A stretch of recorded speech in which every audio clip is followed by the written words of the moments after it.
Welcome to the PARAcast. I'm your host, Tomas the Boss Hernandez. Joining you on a chair in a room. Joining me tonight is childhood memories include eating pizza at a Pizza Hut, disposable Kodak cameras, and having both testicles. It's Robert Wyatt. Well, 2 out of 3 ain't bad. 2 out of 3. We'll just leave it there. Well, yeah. I saw probably one of the funniest reels I've seen in a long time, which was a Pizza Hut building, and it's obviously no longer Pizza Hut building. You can see the Pizza Hut thing's been wiped out, but you still see the saying. It was like, it said, "Everyone understands that this used to be a Pizza Hut, and will always kind of be a Pizza Hut. This is what the trans community doesn't understand." Yep, I've seen that. It was so good. It was so good. Yeah, I like that one. I'm like, that's a you can put lipstick on it. You can do whatever you want, but it's still gonna be a Pizza Hut. You can put 700cc cups in that thing, and it's still just gonna be just a dude who, just a dude. I just It's just a dude. did you grow up when I was growing up, and then this was forever ago, I know, but they used to have this program called Book It, where if you read books, you get a free personal pan pizza from Pizza Hut. Oh Did you yeah, get did you have that, or was that gone by yeah. then? They had that. They had that. My Oh, my thing that with was Pizza Hut peak living, dude. was in middle school and high school. They used to go there, and you could pay like $2 or whatever and get like a pan pizza, and that was like the ultimate of like going to lunch. Is like, I'm not getting the school lunch. I'm getting the freaking pan pizza lunch, and I'm just gonna Yeah. go to the counter and get my little $2 freaking pan pizza. That stuff is so good. Like every once in a while, like I like some Papa John's. Papa John's is pretty good. I like these other Hmm. pizza places and stuff like that, and I'm getting pretty good at making it. But I every once in a while, man, just a dirty Pizza Hut pizza, man, tastes so good. And Domino's is, yeah, all right sometimes, but man, sometimes you just need a grease-soaked piece of crust to wash down the throat, and that saltiness, which could possibly lead to kidney stones. And so let's talk about where I was last week, because this, Speaking of kidney yeah. stones, Speaking of kidney stones, so anyway, last week, my back's kind of hurting or whatever, and I'm just like, oh, all right, well, like my back hurts, it sucks. Gets to Sunday, and I'm just kind of in a bad mood, kind of in a little bit of pain, and anyway, we go to church, and it's me, Mike, Paige, and the girls, and we're sitting there, and they're passing the sacrament, and I have the bread, and I'm like, oh man, my back is tight, and I like bend over this way, and I like get a little side stretch in like that, and then I sit back, and I'm like, whoo, whoo, whoo. Wow, and I'm not making any noise. I'm not making any faces. No one knows what's going on, that I'm hurting, and I'm just kind of like rubbing my side a little bit, and just kind of sitting there with the little sweats on, and I'm like, all right, well, I'll just make it through the water, and I'm just like, oh, this is getting very hard to make it through the water.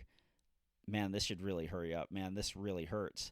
And so I'm sitting here with my back all thrown out, and they get to the water, and I take the sacrament, and pass to Mike. Mike passes on.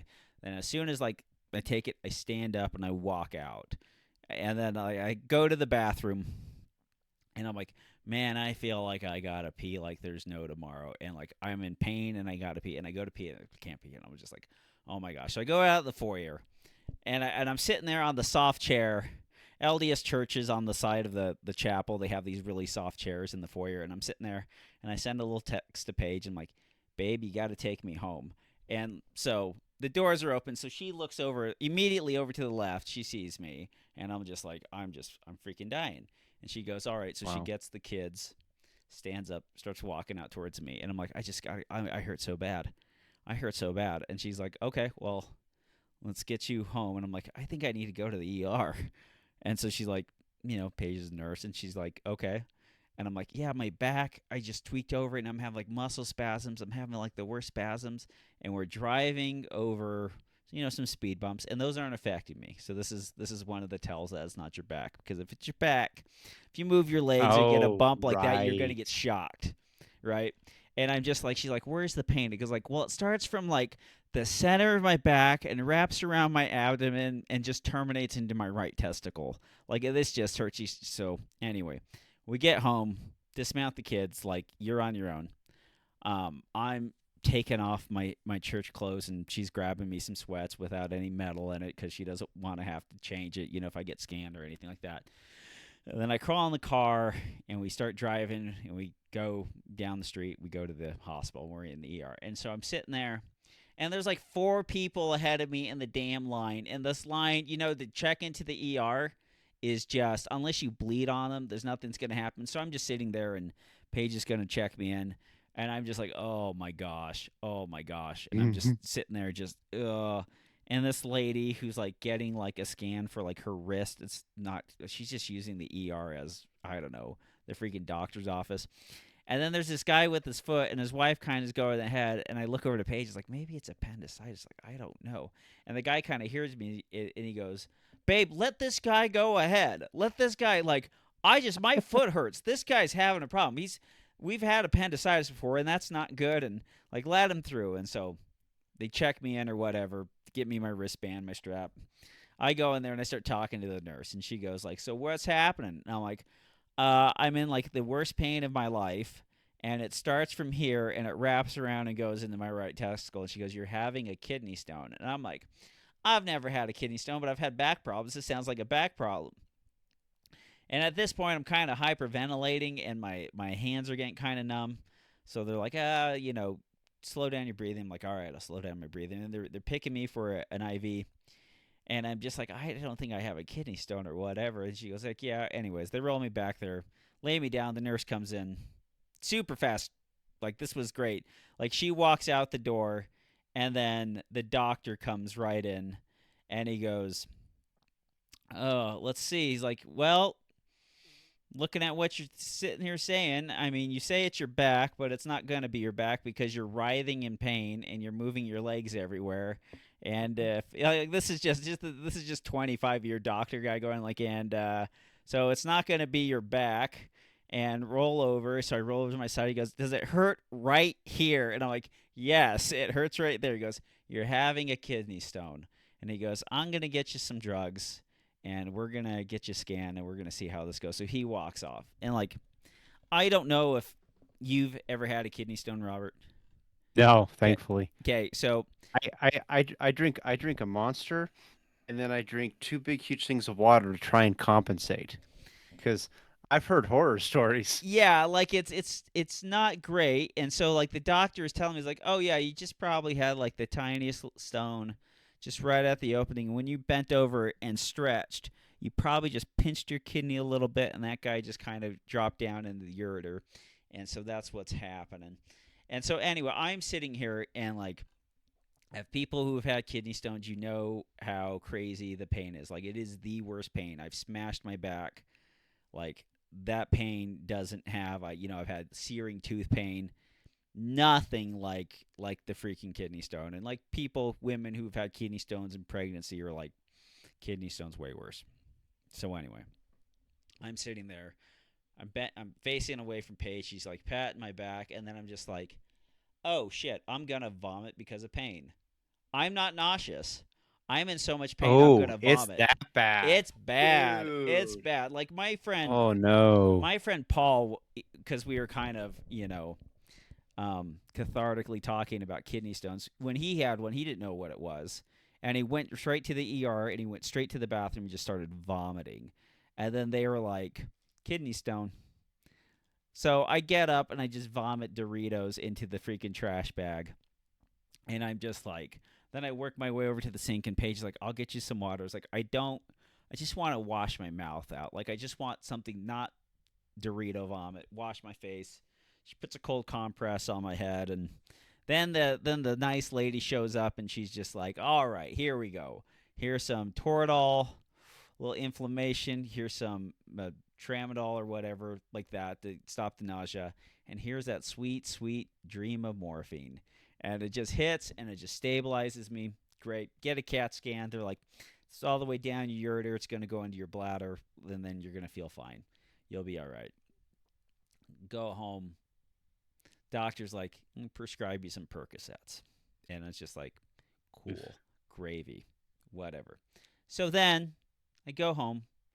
Mike pours me a big bowl of ice cream. I have a big bowl of ice cream. Boys go home. I basically go to sleep at 7 o'clock. I'm out, whatever. Monday, still hurts, still bugs. Take the prescriptions. Paige hangs out with me. For the most part, I'm doing a little right. My stomach's getting to be a little bug. It's kind of bugging me a little bit, but it's like whatever.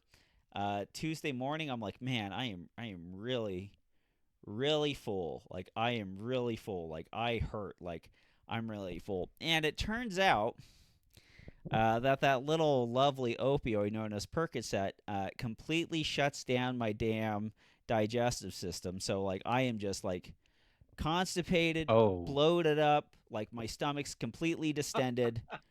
I'm trying to drink like it literally feels like my stomach has stopped working and my stomach is full because I drink like a soda with some like Miralax or whatever, like something to make me go. I drink that. 30 minutes later, I vomit it up. I try to drink water. I'm vomiting up. And then like I don't want to take any more Percocets because it's making me feel this way. Then my kidney fires up. I take another Percocet. Anyways, Paige is at work the whole day. I'm just sitting there writhing like full whatever. Maybe I'll throw up. Maybe that feels better. Doesn't make me feel better. She comes home and she helps me out. And then anyway, sometime and this is like everything that you can take to like go. I've taken. I've taken this, I've taken that, taken the stool soft, taken the X-Lax, like whatever will do it. Next thing you know, she's gonna bend you over and give you the enema. Well, that's In the the words of Billy Mays, but wait, there's more. there's more. So anyway, it gets the like I'm up every hour trying to do something, and then so like I get up and I'm like vomiting, and then Paige gets up and she goes, "We're going to the ER." It's like, okay, Mm-hmm. we're going to the ER. We go to the ER, and I'm like, "This is what's happening." And the doctor, this ER service was just at the same hospital, just complete bullshit. Like literally from when I got in, there's two other patients in the ER. It took 40 minutes for them to come in and check on me. And then the guy's like, well, you've only really haven't gone for like 3 days. Most people don't come in till like 5 or 6. It's just like I got great insurance and I'm not dealing with this. Like just make something happen, doc. And so they give me like all the stuff. Like they come in here and they're like talking about try this, try this. They're like done that, done that, done that. And then they try to give me something else and they're like that doesn't work. They try to give me like the manual, get it done kind of thing. That doesn't work. And I'm just like, I'm Mm-hmm. telling you folks, like we've just tried 4 things. It's not working.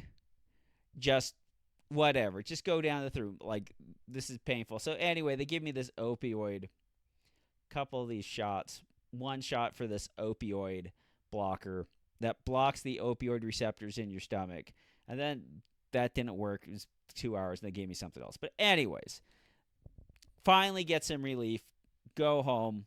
Kidney starts acting up again. I don't know if I'm passing a second stone or whatever, but that one I just handled with Tylenol. And so Tuesday I was Thursday. By the time we get around, that was Wednesday. By the time we get around to Thursday, I'm just sitting there freaking dead. And so Friday I got up and I was like, all right, whatever. I'm just driving a truck. I can get through that. So that was literally my week. That was just it was just terrible because like I was going to the gym, I had a good flow down, and I was just like, all right, I've made it 2 months, time to deload. I did this light workout, and then I was gonna get back into it this week, and then it's just like, nope. And just to give you a hint at the discomfort, on Tuesday, I was 187 pounds. On Thursday, when I went to work, I was 176. Holy jeez. Yeah, it was not fun. It was not fun. The kidney stone hurt like hell. That that seemed to get solved pretty quick. But I will never take like a prescription load of opioids ever again. Like Mm-hmm. that was the worst. I don't know how you crackheads do it. I don't know how you get up in the morning and like go find some dude to blow for another hit of Percocet or fentanyl or whatever you guys want to do. But like, know now why you're all when my skinny. when Mercedes was when she was still in the womb, she actually rolled over and she was like sitting on Andrea's ureter, and it basically caused kidney stone type pains. And the doctors we went in and they did the whole thing, same as you, dude, morphine, all that stuff, and they gave her Percocet. They gave her a shitload of Percocet, like the big bottles, the big orange Yeah, bottles, like two of those big orange bottles filled with that shit. And Andrea took one of them and it messed her up. It sounds like just like you, it messed her up so damn badly that she basically put him in the bottle, and then I think it was like 9 months later she took him over to her mom's house. Her mom's a nurse, and like just get rid of these, yeah. do whatever you need to do with them. Because yeah, I don't know what people like about Percocet, but that stuff, I took one once, and it was the worst. It was the worst, and I can't even imagine why people would ever want to take drugs. I agree with you. I mean, I don't know if these guys blowing other guys for to get a Percocet really seeing it, but I mean, maybe there's something about being on It Skid Row that it just finds it attractive. it takes the pain away. Like I understand, like it takes the pain away. And even when I But the was side effect, I know, but even when I was sitting there like on like Thursday and I was just like, man, I just can't get comfortable. And your body goes, you know, it'd make you feel real comfortable. A Percocet. ah, That would make you feel real fancy feast right now. Because I love it. I love taking an opioid and just laying down and just like, oh man, my back doesn't hurt anymore. My shoulders don't hurt. My neck doesn't hurt. I get a light little itch. I get light little scratches on me. I just kind of just fade away a little bit. It's great. It's great. And honestly, like the day before that happened, you know, I went out with Alex and we went out good old like junkyard shooting. We set up some targets, brought Adam and Mike out with me, and we brought a toilet bowl and a TV, and man, we had a yeah, good old we time. went at it. I went to the I it literally was like one of those old school like going shooting. You know, I went to the Sportsman's Warehouse. We got a brick of 22, you know, to put through the M9 22 I have. And Hmm. we went there and I was like, you know what?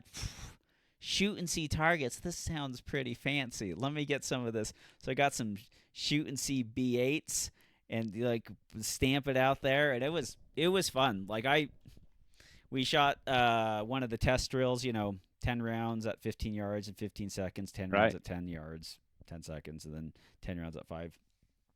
And that was fun. And like you know, one of them I shot like a 290 296, and the other one at the end I shot like a 298, which was pretty good because my accuracy when not at speed, like if I'm trying to be accurate, has not been great lately. So I was happy with that. Just throw some more What's up? finger in the What's up with trigger. that? That's so not you. You are. I mean, you're really It well known for Mr. Stand and Deliver. it's just hand stuff. It's just like when you get Yeah. out of it for too long, it's just hand stuff. Like I would kind of flex while I was pulling the trigger a little bit, and just my timing wasn't kind of my recoil impulse, which just wasn't very good with the timing, and so that wasn't going. But Well, it's getting back. on good author- I have it on good authority that shooting USPSA eliminates kidney stone problems. So we just need to get you back. We That's just that's you really what just it need to is. get me back into it. I swear, like I am permanently traveling with some of those medications because it was not good. Like I'll carry a bunch of Tylenol around with me. That was uncomfortable. And you know how bad it is like when you go back to work, you bring a spare uniform and underwear because there's a greater than like 1% chance that you're gonna shit yourself It's a on not the. zero chance that It's you're gonna not poo zero. yourself. Yeah, that I just gotta shit myself. I mean, on the plus side, you chose the right company because you got your brown pants. Yeah, you got your brown pants. I was just like, all right, well, what do I need? I should probably bring a towel, some extra uniform, some underwear. You've gotten to that place in life where you're actually having that conversation in your head. I'm like, well, I mean, if you have these wet wipes, I'll take those just in case, and this bucket might come in handy. Yeah, it's literally Yeah. me and Paige went grocery shopping yesterday. We pulled open the trunk, and then she's just like, why is there an extra uniform in there? It's like, because I thought I might need it on Friday. So she's laughing about it. It just sucked. That's awesome. That is Yeah, it's awesome. just a shit week, a shitty week. Anyways, let's talk about yours. My week was not shitty. Uh, so I went and I, I drove. Andrew and I drove to South Dakota and Rapid, specifically to shoot the Area 3 championship. We left Monday morning at 7 a.m. and drove all the way there. It took about 11 and a half, 12 hours with all the stops. Funny enough, we like the Maverick gas station, Yeah. and so we kind of actually just figured out like about every 2 hours or so, there's a little Maverick there, which is great. Pull in, top off the gas tank, walk around a little bit, maybe get a soda or something like that, and then keep moving on. That actually worked out pretty slick. You could have just like motored all the way through, but it was a really nice drive.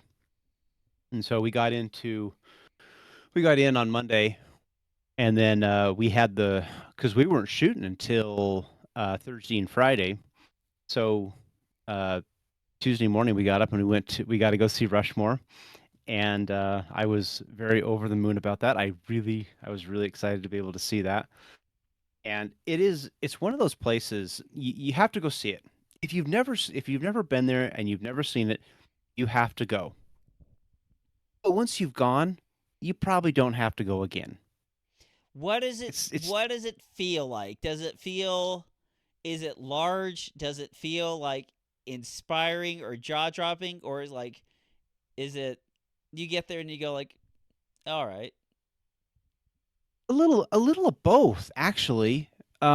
What's really impressive is because you walk up and you're walking up and they have all the state flags, and you're kind of walking down this aisle, and then it opens up into the grand viewing area, and from there you can look up and you can see the four faces. Hmm. And I think, and that's cool, and I really like that.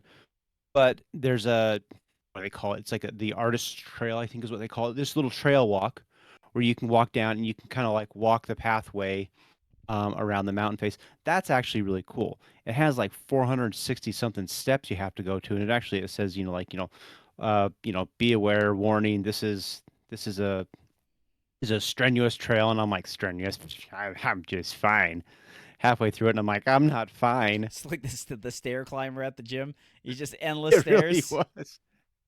Yeah, and but though that actually was really cool. We really liked that bit of it, just because you kind of come up.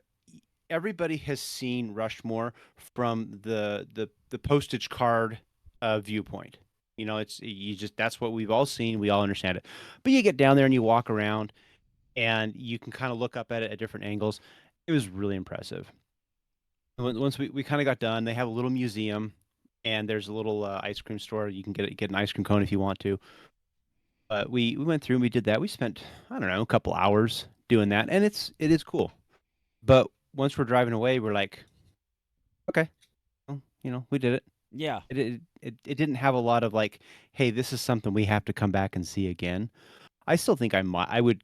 There's apparently they will sometimes light it up at night, and they say that's really cool to see. That might be something to go see, but absolutely go see it if you've never gotten to. But after that, we we drove to. Okay, this is. I'm just gonna say I was naive. We went to Custer State Park, or George Armstrong Custer, and Hmm. I'm like, cool. We get to see like the Battle of Little Bighorn and where he died. No, apparently that was in Montana. I didn't realize that. And so I'm like, we're driving around. I'm like, so where's the battlefield? And she's like, there's fluffy cows, but this is the wrong place. And I'm like, well, shit. as as Robert takes his Colt Patterson revolver and just like puts it away. Well, gosh, dang it. Like I feel lied to. I was But I no, was looking it's at Colt Dragoons. I had a wild hair. I read that Blood Meridian book, and I had a wild mm, hair, and I was just like, well, let's look at some Colt Dragoons and just kind of see how the heck this works. And I was just like, that probably wouldn't be, not too bad to sit there and own. I'd have I to get one of those I little powder flasks, where you push it and it clicks yeah. out exactly And it the has a right little amount. thing in it, and it racks, and then you have to kind of tamp the powder down into it. And then you got the little ramrod on the revolver. Uh-huh. The stick there. Yeah. It's just like, yeah, we could shoot a USPSA match with one of those.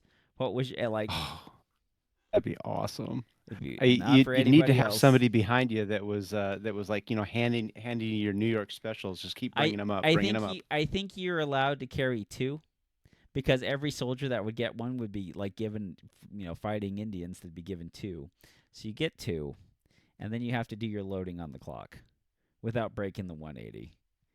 So that's That would be something else, and still do it in less than 200 seconds. yep. That is a mad minute right there. But no, we went there, and Andrea's like, "Well, do you want to go see the Crazy Horse Memorial?" And I've been thinking about it, and as we're driving out, I'm like, so my grandmother was Indian, and my dad, she wanted nothing to do with it. She completely abandoned it and everything like that. And I was just like, I got to be honest with you. I actually hate Indian culture. I really don't want to go see this. And she's like, okay, we're checking that one off. And moving down, we're still going, and we're leaving. Then that night we met up with Andy Erickson, the Area 3 director. And that was awesome. I haven't seen Andy since 2021 when we shot Area 3 together. And so we went out and grabbed a bite to eat. And Wednesday, where was it? This was Wednesday. The was it Ellsworth has Air and Space Museum, and Mm-hmm. I just have to say, if you have never seen a B-1 bomber in real life, if you ever get the chance, go see it. I had no idea. I literally, okay, like Mount Rushmore, I thought it was supposed to be bigger than it was. It's actually a lot smaller. I thought the B-1 bomber was smaller than it was. Like No, the B1B like it is Lancer, huge. like the swept Delta Yeah, wing four uh-huh. engine, the one that was supposed to be supersonic when they put him out, but wasn't. Yeah, Yeah, yeah, but those things are I gigantic. had no idea. It was huge. Yeah, and they had all these, like, they had a B-1, they had a B-29, they had a B-25 Mitchell, they had a B-52, and like all of these, I have never seen most of these in real life. And just to like stand there like underneath these things and be like, holy crap, these things are huge. And even the 29, which was like the big wonder plane of World War II. Yep. I mean, that thing was the most expensive project. That it was more expensive than the atomic bomb project. And just to see all that in real life was just like, I'm not gonna lie, that probably was the highlight of the trip, was seeing that Air Force Base museum, because I seriously turned into that little kid of like, let's go here, let's go here, let's go here. Yeah. And but so Thursday, so we shot afternoon and then morning. So Thursday we show up at the range, and the range, I just have to say, what they've done there, it's a huge state. The state's funded and put money into this range, and it's impressive. It's just it's a it they've done things. I mean, the way they built their bays, the biggest downside of that range is that it all slopes downhill, and when you get to the bottom of like stage 16, you're going to have to walk your ass all the way back up. Oh And yeah. that's honestly the biggest downside of it. But the states, so they thought about this, and they have those little like trolley, I don't know what you call it. Basically, everybody piles into the back of one of those electric golf cart looking type things Yeah. that'll hold like 7, 8, 10 people, and they'll just drive you right back up. I mean, super good system. But we got in, and so Wednesday night we had actually gone. We looked at some of the stages, and they had a stage where it was a 270-degree stage, right?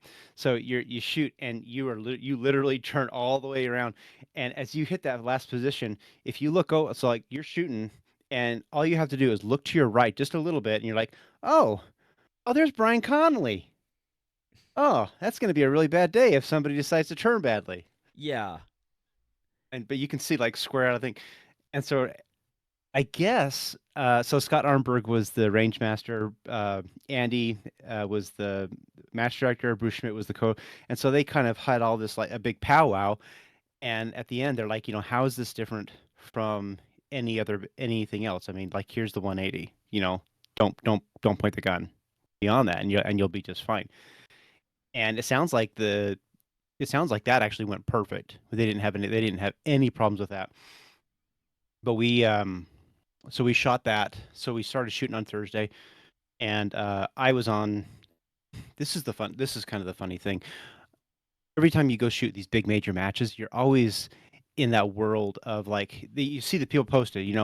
Area 3 was a great match. I had a really great squad. I learned a lot, things like that. I actually was the squad that I was on. It was they you had people that were staffing the match, and then you had just a handful of us dirty competitors. And this is one of those rare moments in shooting for me that I can actually say this was the best squad I have ever squatted with. They were so good and they're so Take that, friendly. Griffel. Yeah, screw you. No, but it was Tommy, it was the best. And I was I was shocked. I was like I had so much fun with them. Everybody was helpful. We were having a good time. Nobody was complaining. We were super efficient with our time. I mean, I got done Friday. Like I just didn't shoot very well, but that's fine. I don't care about that. I got a lot of really great photos out of it. But I finished that match on Friday and I was like I had so much fun shooting with these guys that it makes me actually want to go out and practice and like try harder and do better again.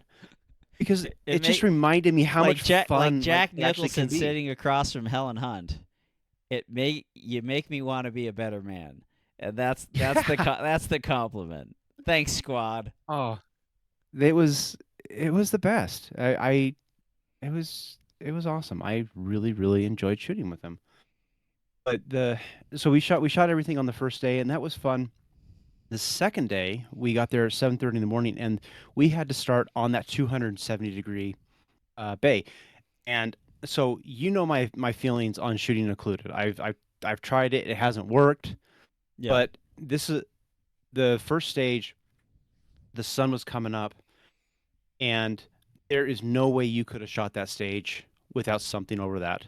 The sun was just right there. I have a picture that I posted where it's behind the shooter, and you have the sun in the background, and he had fired a shot with his 1911, and all you see is just like bright cloud white yeah, of that, and that's what the entire stage looked like. It was that bad. And Scott Arnberg, he's like, here, I got this electrical tape. Do you want to shoot it included? And I'm like, I have to. Like this isn't even an option. I've just got to do yeah. this. And I'm seriously, I ate crow because it's like this actually worked, and it worked exceptionally well. And I had to shoot. I actually ended up leaving it. I left it on the entirety of that day.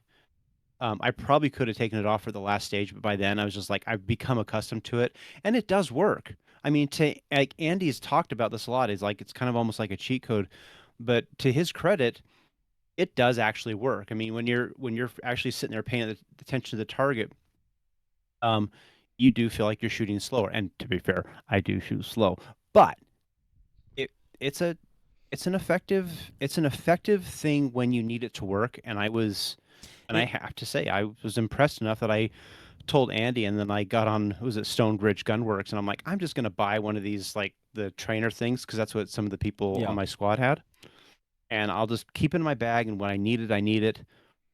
But yeah, dude, It it was it impressive. it really helps. The occlusion, especially on like a closed emitter optic system, is really freaking nice because like you get like a perfect presentation of a dot on the screen. And for what your Hmm. eye sees is your eye sees, the target, and it sees a pristine dot that's kind of sitting exactly over what you're supposed to. And there's not a whole lot of other stuff that's kind of like flowing in, and you have to stare at the targets.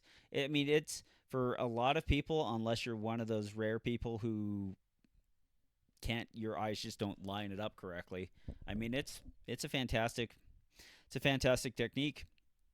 And Yeah. there's a it can I've even messed around in my dry fire when I've been dry fire lately, like something that's fun to do is like whatever your target is, or like a Hmm. drill like I like to do is like put like a blue piece of painter's tape on the wall and then occlude your dot with the same blue piece of painter's tape. That gets freaking hard. Because Really? yeah, because when you dot focus, you get that blue strap, but when you're target focused, you're looking at a very piece of blue, and then as your eyes start fading from focus, this smear of Hmm. blue will start overwhelming it. So the dot Oh, becomes a interesting. small thing, and then as you start losing target focus, you start getting this wider color of blue that's overcoming everything. And so it really kind of shows you like how much focus is needed downrange to keep that image perfectly sharp and to actually be staring hard at it. Because as soon as you start relaxing, more blue starts fading in. Yeah, Wild. yeah. That's wild. Uh, I it was on the first day. Brian Conley of Hunters HD Gold came out, and they were there doing the live stream that they do. Like they'll do that Rumble live stream, Hmm. and it's funny they were on the stage, and I was walking back, and I'm like, oh, that's you, and I took a picture of him, and I ended up talking to him. It was actually it's on their live stream for the first day. I talked to him a little bit about the indoor match, and Jake was saying this was actually pretty interesting. That Jake was saying that USPSA has now crossed 42,000 members, and we hit 40,000 in like April. I thought the sport So was dying. yeah, Remember yeah, when the right. sport was dying? Like I remember when there was a lot of board problems, but that seems to mostly have been cleared up. And now the the sieve of the internet, is people are looking for instantly problems and to tear down the organization. Like it's still good. Like the product's still good enough. It still sells. It still moves on. And so like good, Absolutely. good. The and the funny thing is, Hey Robert, um, hey, how dumb do you feel about buying a $500 lifetime membership? Ass clown. Ha! Ah! what a dumbass I am. Oh! Oh, we're suckers. We're suckers.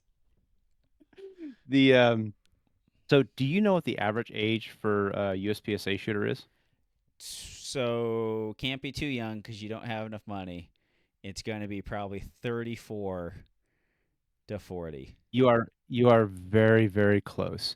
Until very recently, it was 56, and now it's 48. Yeah. Okay. Yeah, Cowboy Action is 58. Yeah, that makes sense.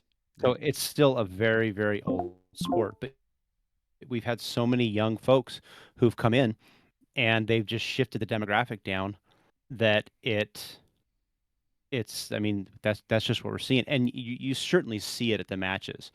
You have all these young kids, these younger shooters that are coming in, and they're they're amazing to watch. They're well, so much fun. here's the kind of weird thing I see with the younger shooters.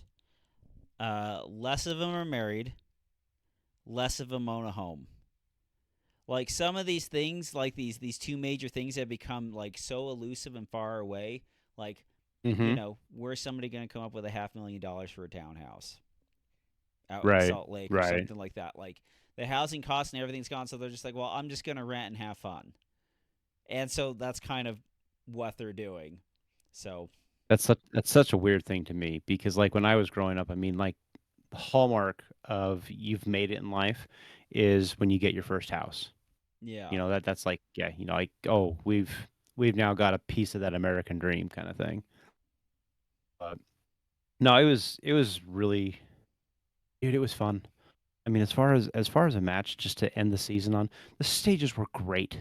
yeah. They were so much fun. I mean, we shot that 270 degree stage, and it's so funny because like you finish shooting that, and as a left-handed shooter, if I unloaded the way a left-hander would, where I'm flipping the gun kind of Yeah, clockwise, towards your I'm right. now going to be pointing it right at Brian Conley. Yeah. And so like in my brain, I'm like, okay, finish shooting, and then immediately turn to my 9 o'clock, and then I'm completely.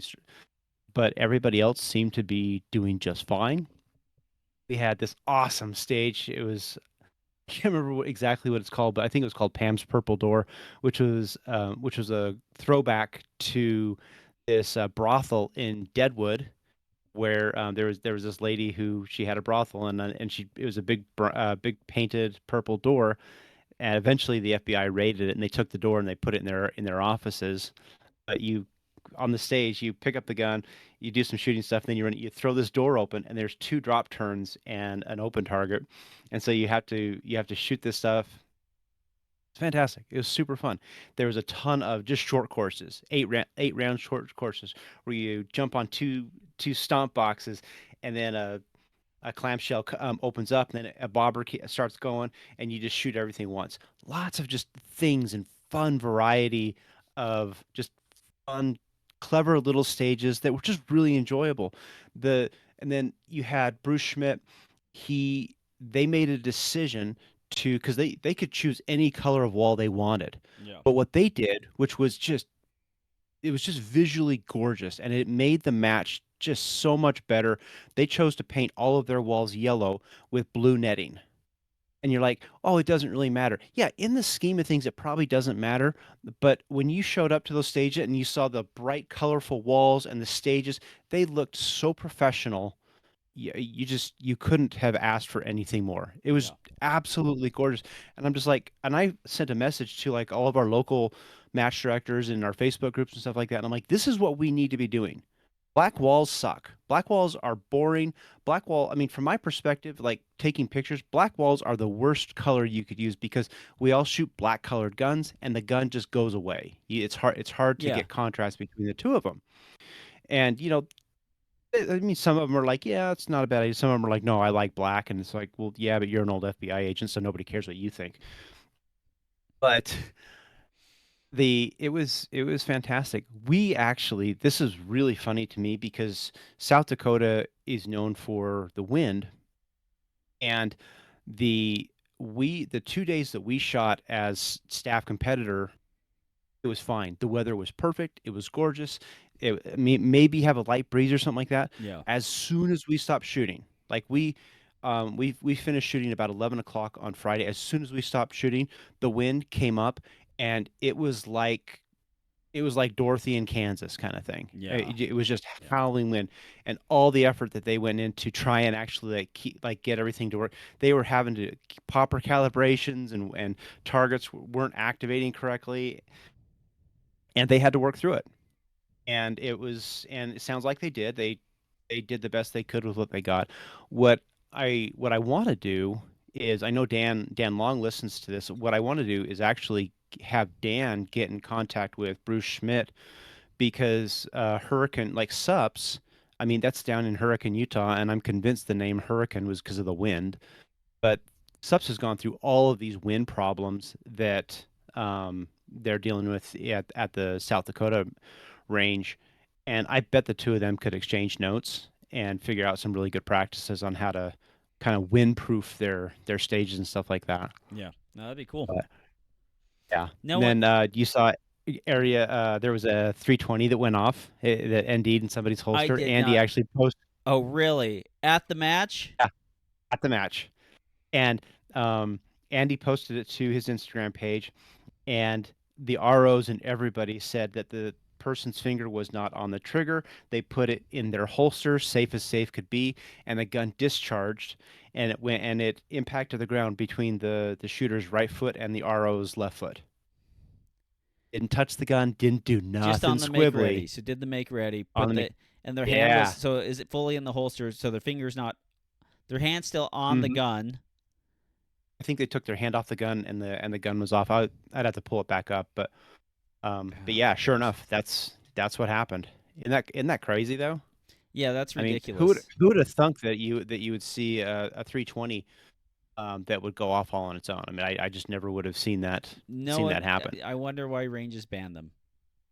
Yeah, he Weird. said the RO told me that the make ready was typical, nothing was out of the ordinary, and their clothing was also not a factor. The shooter had a hat come on, but had not been turned on.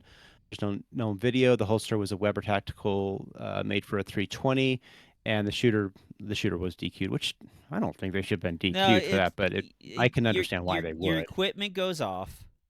This reminds me of a fable that once happened in USPSA where somebody decided to fall and then shoot around uprange, and they said, I didn't fall with my finger on the trigger. My gun was unsafe. That's why it went off. And guess what? Both of those make you an asshole. Now, does owning a P320 or competing with a P320 make you an asshole? Not yet, but every day it becomes a little bit more so. Because Yeah. like, I mean, if you're sitting there and like you've you didn't want to spend the money on getting something else, or maybe you double down on the P320s, perfectly fine, whatever. I'm not going to buy the hype. Um, this is kind of what you get for it. And so like if you Yeah. bring unsafe equipment, unsafe ammo to a match, and something unsafe happens, you get to go home. Hmm. So That's fair. yeah, Especially if I mean if you bring a known issue gun, then you're obviously willing to roll that dice, as it were. yeah, yeah. So So it was sorry, fun. It was a great match. sorry, it comes from the factory that way. What's perfectly safe and not once had an accidental discharge. Check out American Operator Gear. They're a fantastic line of belts and dominate defense. Check them out for their Mach 1 speed belt, their operator belts, everything you can get, their concealment belt. Fantastic. Use promo code PARA10. Save 10% off your order. And check out W74 Guide Rods. Kevin Isaac had a unique experience this weekend at Slipsa. That's his story to tell. Um, but you can get guide rods and all that other jazz and springs But and the guy batteries. rod kept the gun down, Kept the gun mostly down. Uh, mostly down. mostly. You can check out that. Use promo code PARA10, save 10% off. And then also check out Room Tactical. +1 followers, spring kits. A lot of your shooting accessory needs. Use promo code PARA10, save 10% off. Telegram. You can swing over there. You can ask us questions. We'll do our best to answer them. From my good friend Mr. Rory, I've had several people who want to come become a certified RO but can't because they can't attend a class easily. There are too few available locally. Why does the process to become a USPSA RO require a traveling instructor? Why can't a local RM teach at least the base level class? I agree. I mean, I completely agree. Yeah. I honestly I think that it should be an online module that you then have. You could even have a local one of your local RMs provide the on the job training to give you more advice to. Or I you could literally, if USPSA wanted to do this, they could like if only there is some like video systems that you could sit there and talk to somebody on their phone, and like you could have a verbal proctor exam. Like you could that'd do be that man. We need that technology to exist. we Maybe we can get Elon. Yeah, like maybe if you sat there and had a list of YouTube videos, and then you'd pay a little bit of money, and then you'd have an online proctor exam appointment. You take your online proctor exam, like 10 questions, verbal questions. They show you a couple scenarios. You walk through them. They show you some targets. What should this be scored? They give you that, and then boom, you're off and you're certified. Like you would have that sounds a lot better than what's going on. And if, NROI, like if they would like to do something like that, that'd be great. Like Yeah, if we I mean, want to hire a couple people and to do it part time for us, I'm pretty sure that wouldn't be that bad of a gig, or would be out of the ordinary. I mean most certificates and stuff that people do nowadays are online proctor exams. Why are hmm we still sending people? I think the thing that keeps coming back to my mind is NROI. They were against video evidence until it was forced on them, and they were very against it, and they told you every which reason why it was wrong until it was forced on them, and then they're like, "Yeah, this is actually really good. We like this a lot." And I think that it just has to become a forced issue because everybody's gonna be like, "Oh no, we can't do it for this reason, that reason, the other." But we have 42,000 people, which is 2,000 more than we had in April. We have people who are willing to come out and shoot these big major matches. They're willing to spend the money.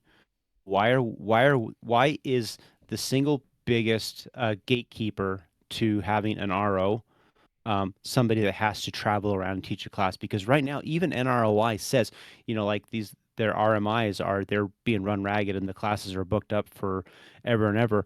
Okay, well, if we know that's the case, then why aren't we creating a system that allows people to use technology of all things, to like at least mitigate some of that process? There's no reason not to, Yeah.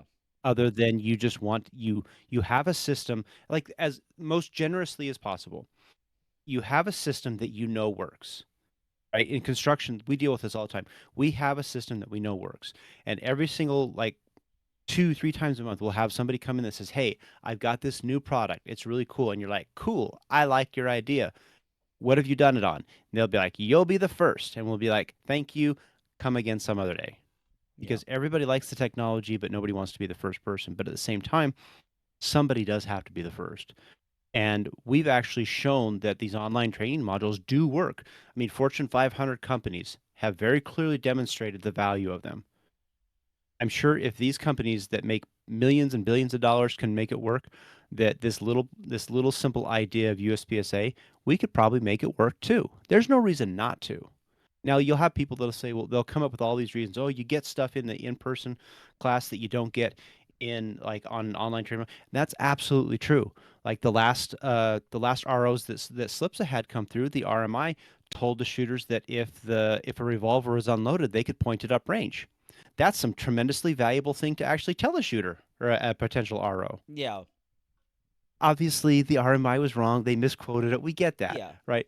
But it's still it's still one of those things that's like, okay, yeah, nobody's infallible. And if our goal is to get more people into our sport, and I think it's a darn good goal, let's make it even easier for people who want to volunteer to do so. Yeah, and it's not like I think sometimes the RO program is meant for people to take the class and immediately officiate like a level 2 match the following weekend.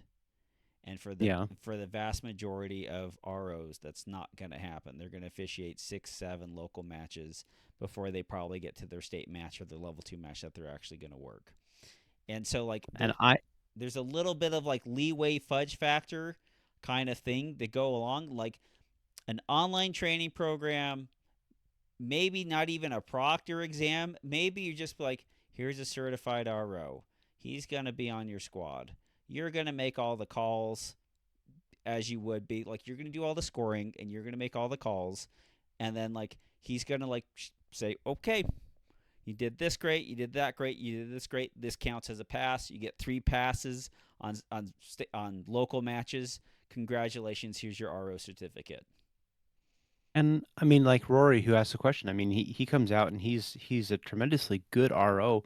When I found out that he had just gotten he's a CRO now, but when I found out he first got his RO, I was like, cool, you're running the timer, and I would just stand back and I'd watch and be like, hey, here's things that I notice. These are some of the best practice type tips and stuff that I've learned over the years of doing this.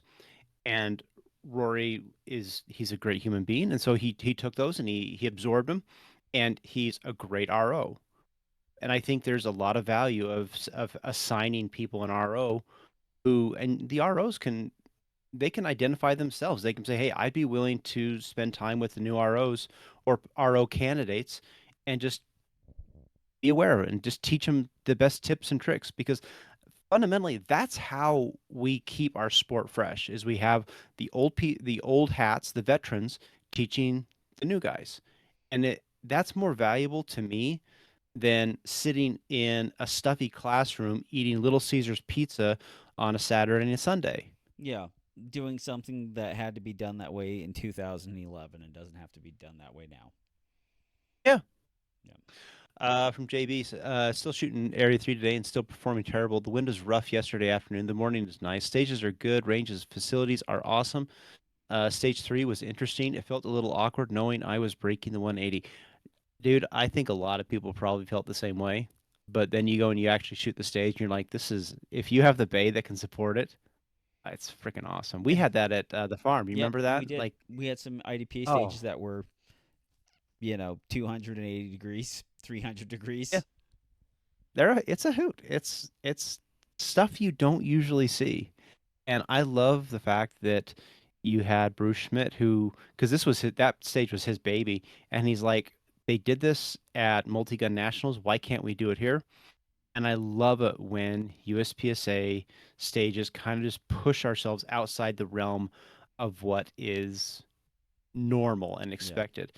And that's why I mean, Area 3 is the hallmark of seeing the janky assest, weirdest stages in the entire world because that's where Sherwin was. And this Area 3, we Little weren't less, running through little pool less noodles, janky. but at the same time, a little less Still, janky, still the ass. Still, but highly memorable stages, and they were fun. yeah. From Ron, is there a lemon law type protection on new firearms? My brand new Colt Python is back with Colt uh, for the second time with the same problem. The trigger is not resetting. If it comes back and is not fixed, what recourse do you recommend? One, don't buy Colt products. Recourse Ding one. ding ding ding Like ding. don't buy Colt like if you want a revolver to work, you could have just bought the Ruger. And at least Smith and Wesson has the decency to like bring it back to you. Paige is sneaking across the room. She's trying not to be noticed. I Um miss Paige. so don't buy that. As far as like lemon laws, I've never had like I had a Taurus go back like 3 times. There's nothing you can do with it. And even guns I just probably because of the ATF paperwork. I find it kind of like really crappy that if you buy a gun at a gun store, be like, you know what, I changed my mind. This isn't for me. This is broken or whatever. You tried to like, no, no refunds, and that's the manufacturer's problem. It's just like, dude, you sold me the gun. Like, Yeah. you take it back. You fight with the manufacturer. Like, here's the deal. Like, if a gun shop or a vendor wants to give a gun back, like they actually have some sway with the company because the company doesn't want Hmm. to lose sales from that place. So if you sat there and you bought a Colt Python, they're like, all right, well here take this Colt Python and we'll send this one back and we'll bitch at Colt for you and we'll get our Colt Python back. But like as far as sending it back over and over again, here's the answer that you're gonna do. Your ultimate recourse. You're gonna send it off to some guy who knows exactly what's gonna do, who's not the factory, and he's gonna do it. You're gonna send it off to like some gunsmith to get like a trigger job done. It was one of the old 1970 Colt armorers who still happens to be alive, Yeah, and he'll actually make the dang thing work. That's the thing you have to remember. Everybody's all gaga about the Colt Python, but they stopped making it because it was a piece of shit. they went out of business for reasons. Mm-hmm. They went out of People are business. like, no, it's a Colt Python. No, you're just enamored with the name. It wasn't a great gun. Sorry to be No, able to tell you that. get a freaking Ruger. Yeah, a Ruger's better. Well, a Ruger's a damn fine gun. Smith and Wesson, a Ruger. I Yeah, mean, there's hell, I mean, I could be hyperbolic and say get a Taurus. At least it's better. some of the modern Tauruses probably are somewhat better, but not a Python, not from Colt. I've looked at buying a Colt AR-15 recently, and then I'm just like looking like, oh, what changes have they made since like the CZ stuff? But no matter how you cut it, like nothing new or great's come out, or like any design changes have been done since like 2009, 2012. So just get something Best different. thing that happened to Colt was that CZ bought him. Yeah, we're just waiting for the rest of what's going to good happen out of that deal because I think you look at that Colt catalog and there's nothing in there. If I was going to buy a rifle, I'd buy it from CZ. If I was going to buy a pistol, I'd buy it from CZ. If I was going to buy a 1911, I'd buy it from Dan Wesson. Like, Mm-hmm. so they're gonna you could make a CZ branded AR-15, and I would feel more confident in buying that than the Colt, the modern Colt. Yeah, I would honestly. I mean, Colt was a fine manufacturer, but they got their government contract, and I I have a hard time saying this, but it genuinely feels like a company gets a government contract and then they just stopped giving a crap because they've got that sweet money coming in from the government. I mean, some of the best things that have come out of the Beretta factory have happened after they lost the contract. Yeah, Those new the new M9s are they're great guns. And the crazy thing is, And all the terrible things that happened to SIG is after they got government contracts. it, okay, yeah, you got me on that one. The quality control got worse. Let's see. From Colby, can you explain why normally in a local I rarely get mics, but in an area match I get 12 and way more deltas? Is this just major match pressure or differences in target type? This it's called not looking at the sights. You see, what happens is the optical sight. This predicts very closely with some minor changes. This predicts where the muzzle is oriented, and if you keep that dot there while pressing the trigger, there's a high likelihood that the bullet will go where the muzzle is oriented, and how you can tell that is by the dot or the iron sights. Generally, what happens to people when they're shooting major matches or stuff that they care about, they decide to get the, like, I gotta go fast. I gotta go fast. And so what they do is, like, maybe the first array of targets will be fine, and then as soon as they change positions, the number one thing they think of is when they get into the next position is, I gotta start shooting this. And then they start shooting, and then halfway through the array, or sometimes at the last quarter of the array, they decide to find the dot. And normally this happens because a piece of steel appears in the middle of the array, and after they miss two, they go find the dot, and then they find the dot, and then they start shooting.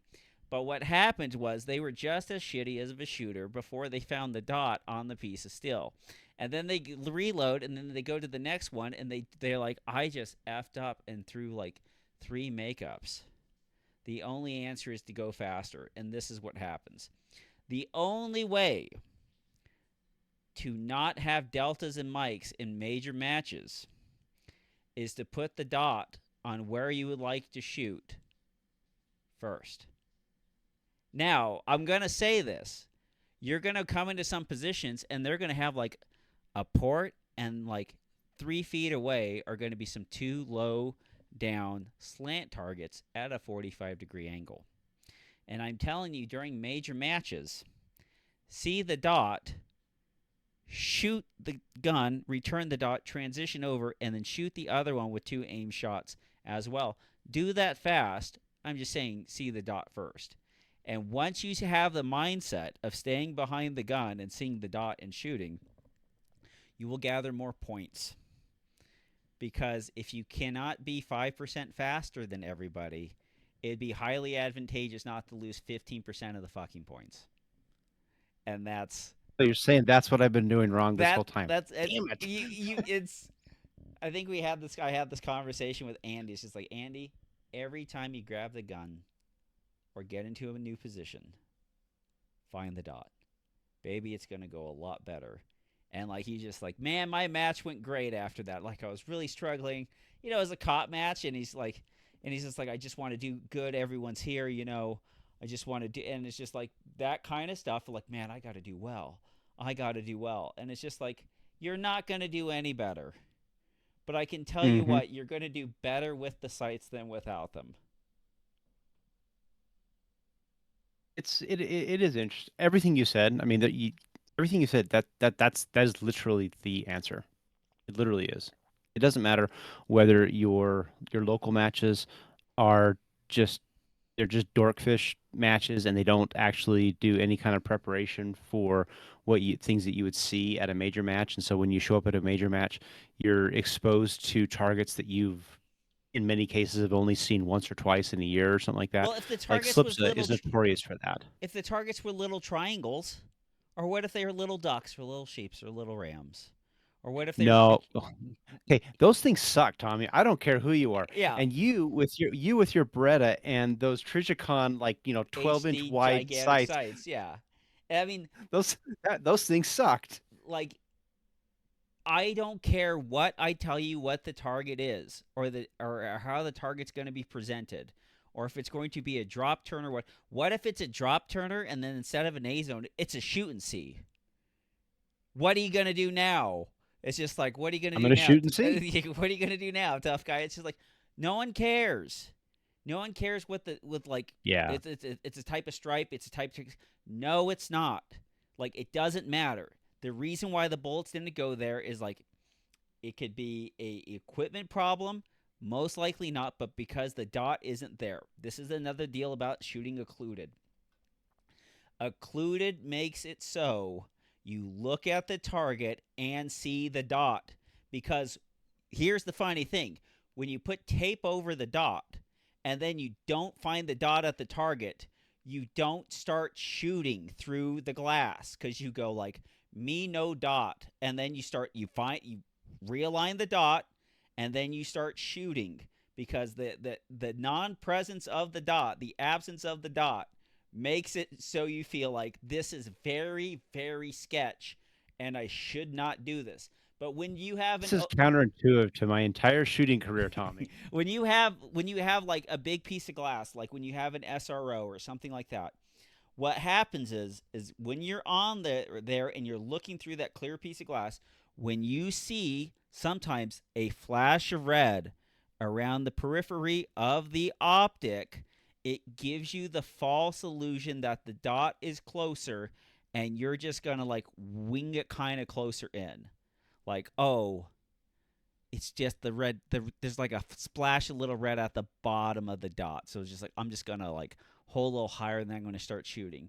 And then like there's this streak, and you're just like, well, I'm just kind of shooting around this streak or whatever like that. But if you black it out and can't see through it, and you're looking at the target, it's like you cannot see a clean dot. And when you see the We had clean a dot, you can do it. there was a swinger at 3. I don't think I've ever seen a swinger come out that fast and go and hide as quick as that thing was. If you had 3/4 of a second of presentation, um, I think that was generous. It may be a little bit more, but that thing was moving fast, and basically you were just trying to trap it Yeah, because that's all there was. I mean, that thing. I mean, it had like this much of it just coming up, and just this little tiny A box, just like wham, wham, wham, and I'm just like, I fired 3 shots at it, and I'm like, cool, Delta Mike. yeah. I mean, there's always going to be targets like that are moving so fast, like that you have to like have the gun up, be ready, and like trap and shoot it. But those Yeah, targets still require a dot to be present, and you seeing the dot to have like a better chance. But yeah, if it's for sure. beyond swingers and movers, and you're seeing shots and mics on other spots, the only answer is the gun was not aligned there when you press the trigger. There's not any other options besides that. Look at you dropping all the knowledge. Last question from Michael.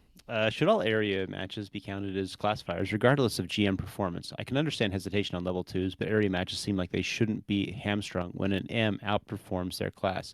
And then piggybacking on that and asking, should USPSA borrow from IDPA and have a distinguished Grand Master that is only attainable by performance at a level 3? I'm like, sure, I don't care. Well, I don't think there's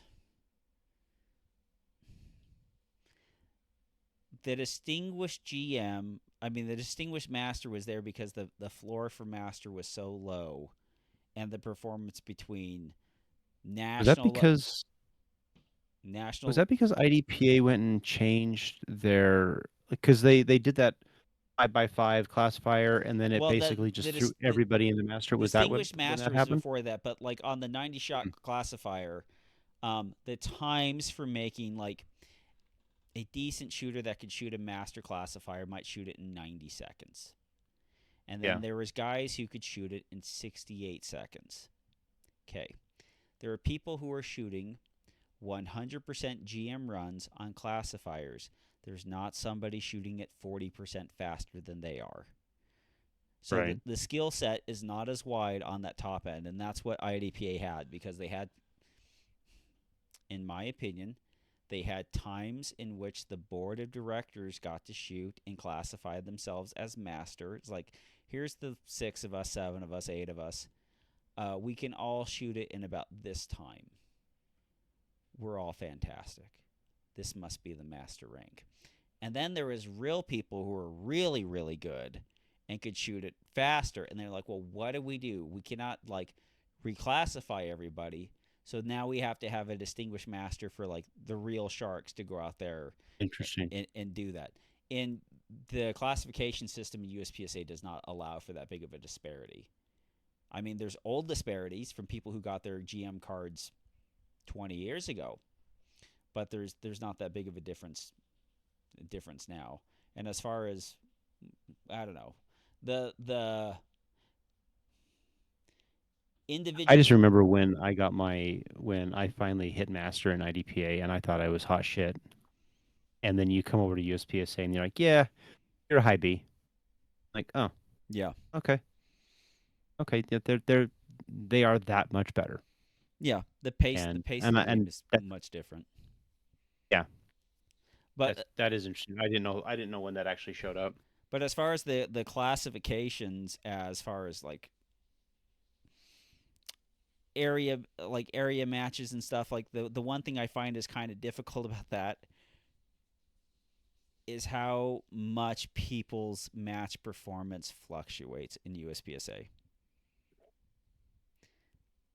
I mean, it is really hard to see.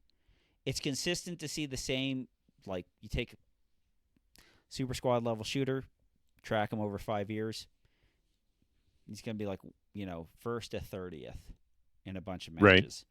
And like some matches, like you're going to be like, this guy's fantastic. And then it's just be like, he placed 27th or he placed 18th. And USPSA matches, like, there's just too much going on and too much competition for it to be like, well, since I now beat this many GMs, I now have to be classified or ranked up a bit higher. I think the classification system generally works out pretty well. I think I the weird thing about like this area match was by all accounts it was very well attended, but the typical pipe hitters that would have shown up to these things aren't there because they're shooting worlds. I mean, worlds is done right now, right? But Yep. they were shooting worlds. So Sailor and um, I'm blanking on names, but like all the really high end guys, they're off doing that. So does that put a downward pressure on what the classification is? And I know that like your match performance at majors it does count to some extent. I'm not exactly sure how it all comes out in the wash, but for me, I just don't care. I I mean I think the classifier committee and everything they did actually created a system that it works. It works really really well. And if they find that there's value from the perspective of these major matches and using them, um, if they look at it and say that there's value there, then I would trust them because honestly, Yeah. they're really smart people, and I would just go with whatever they say. Yeah. Yeah. It would be hard to do it as something like IDPA does, was like beat this many, not beat this many, but if there's this many in a division and you come in first or second, when there's this many, then it's an automatic match bump. Right, right. So So I just don't think that's it's all out of them. there. Well, awesome. Thank you guys. Thanks for listening, subscribing, and doing all that stuff. Thank you to my lovely nurse wife and all the physicians who helped me start pooping again and not writhing in pain and vomiting. That's all good. You don't know how much you miss it till you miss it. And for and all that stuff. And for Robert Wyatt, I'm Tom Nelson, bidding you peace, love, and souls. We depart into the open waters on a sea of life, on a tugboat that's got Just better than a sea of shit. it's bad. You know what? You wish for it. You wish for the sea because that means it wouldn't be with you It means anymore. that things are moving. Yeah, you just like please anything. Tugboat of life. Yeah, when we go on vacations and the kids are like, "Uh-oh, Dad's getting constipangry." Yo, it's dude, getting old sucks. I don't remember Yeah, having don't do any it. of these problems in my mid 20s. Anyways, thanks for listening. Thanks for downloading, subscribing. For Robert Wyatt, I'm Tom Nelson, being you peace, love, and souls. We depart into the open waters of the sea of life on a little tugboat we like to call the PARAcast. Good night, everybody.